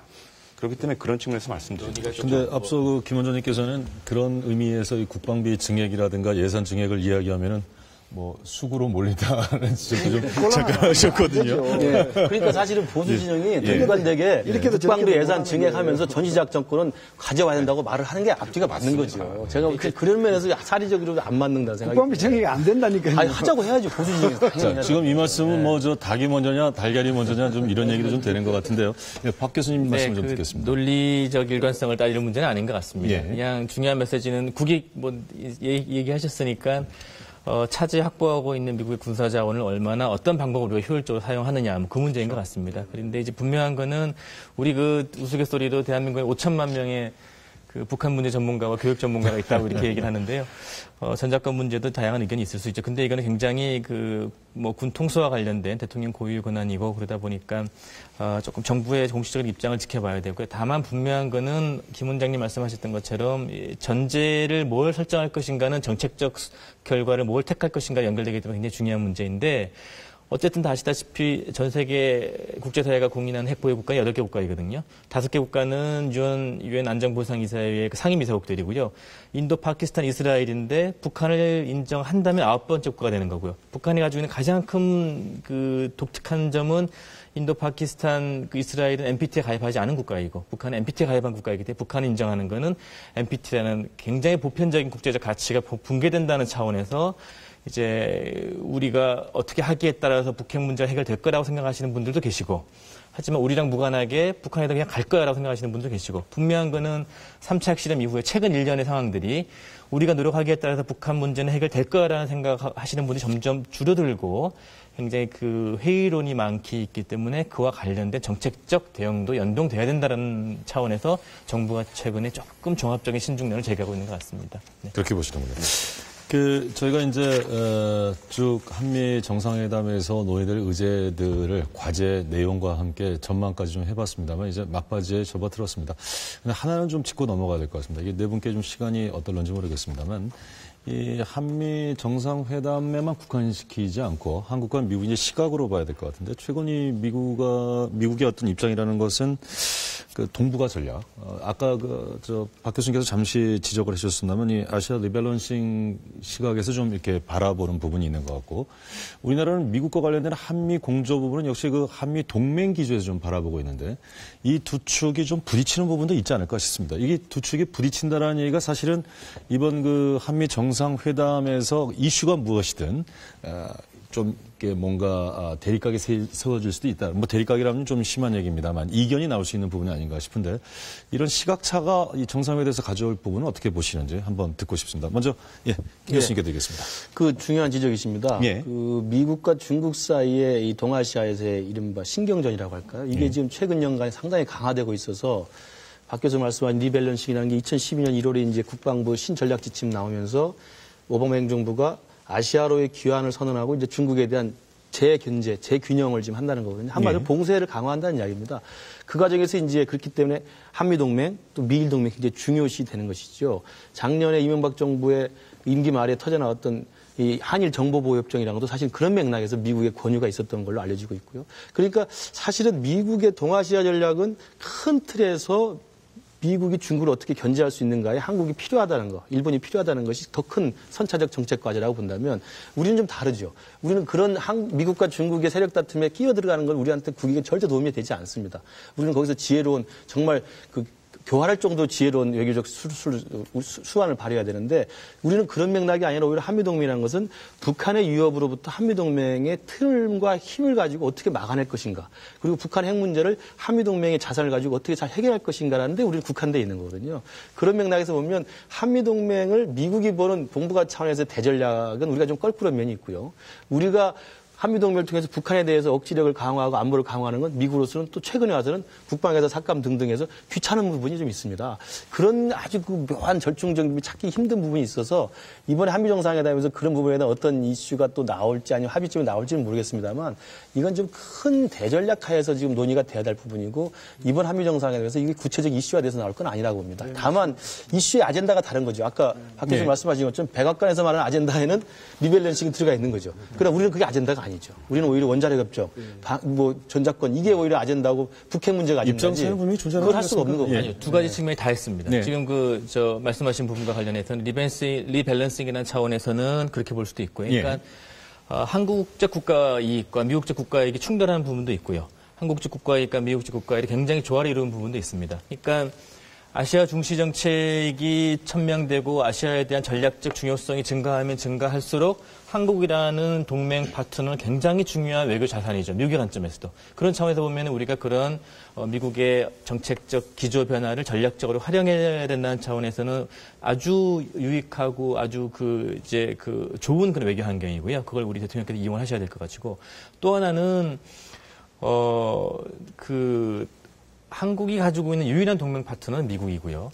근데 중국에는 잘 아시겠지만 외교 관계를 막 이렇게 정교하게 설명을 하지 않아서 우리가 자의적으로 판단하는 겁니다만 중국의 입장에서는 북한이라는 유일한 동맹 파트너가 있고요. 그 다음에 이 포괄적, 전략적, 협력적 파트너십이 있습니다.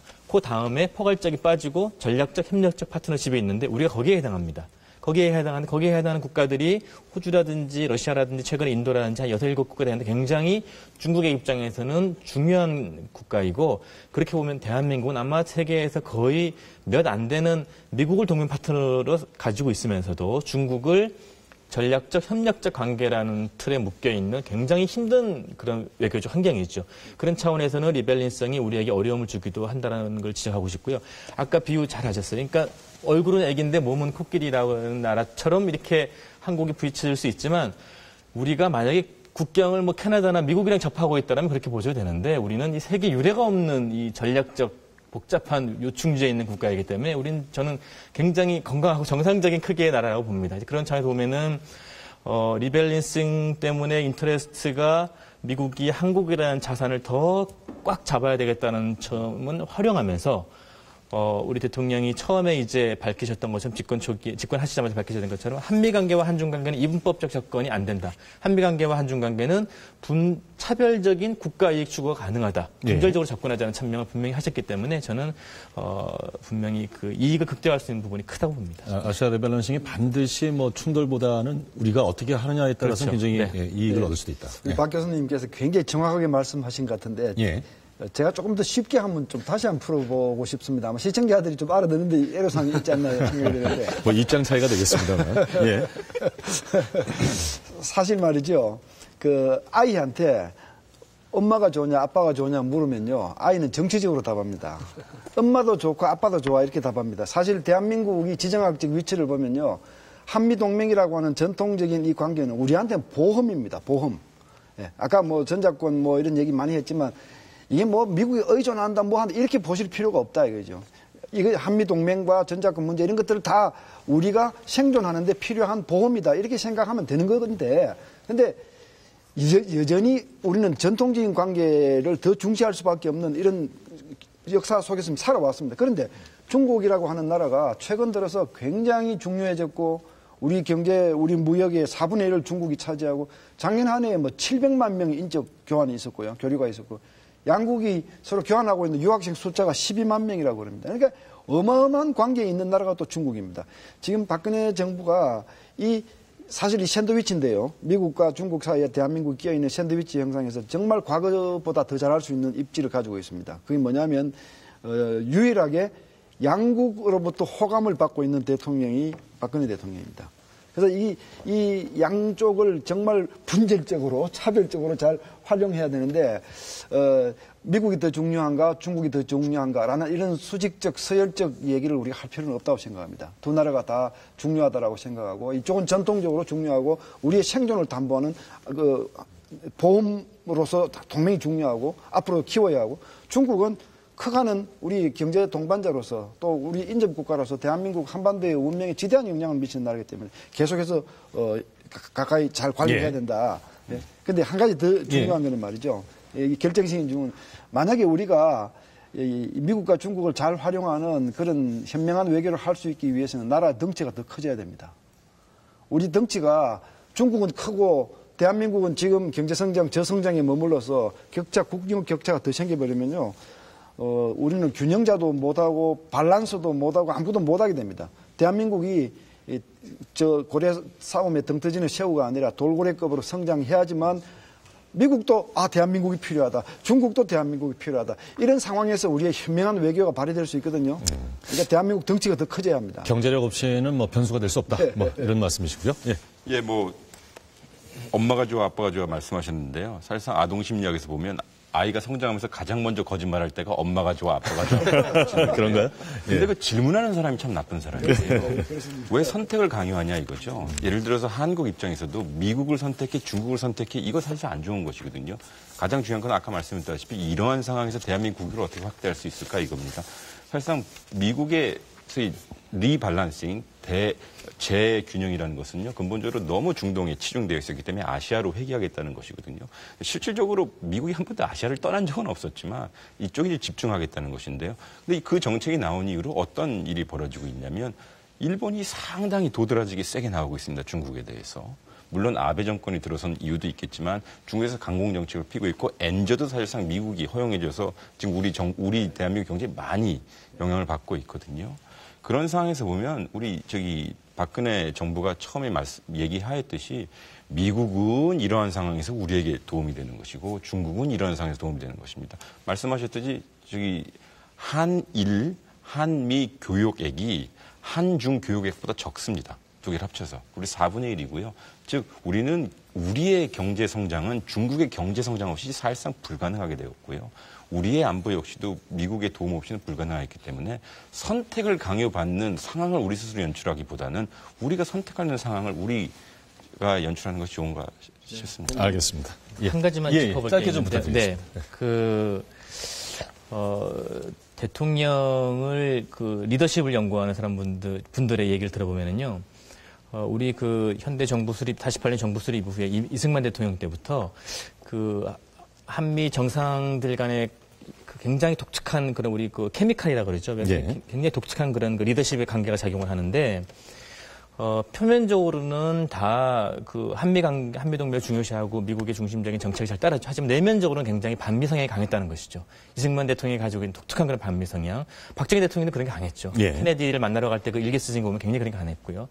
그 다음에 김대중 대통령이나 노무현 대통령까지 지금 모든 우리 정상들은 표면적으로는 한미동맹을 강조하면서 내면적으로는 굉장히 반미 성향이 있는 이런 굉장히 부조화가 있었고, 아마 이명박 대통령은 정책도 한미동맹을 강조했으면 내면적으로도 아마 미국의 친화적인 분이었던 것 같고, 그런 차를 보면은 제가 대통령을 너무 좀 좋게 표현하는 것 같습니다만은 박근혜 대통령이 아마 거의 유일하게 내면적으로 미국에 대한 어떤 밸런스된, 균형된 이해관계를 가지고 접근하지 않을까 생각을 하고요.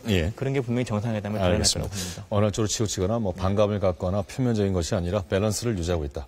오늘 후반부 토론은 좀 밸런스 얘기가 많이 나오는 것 같습니다.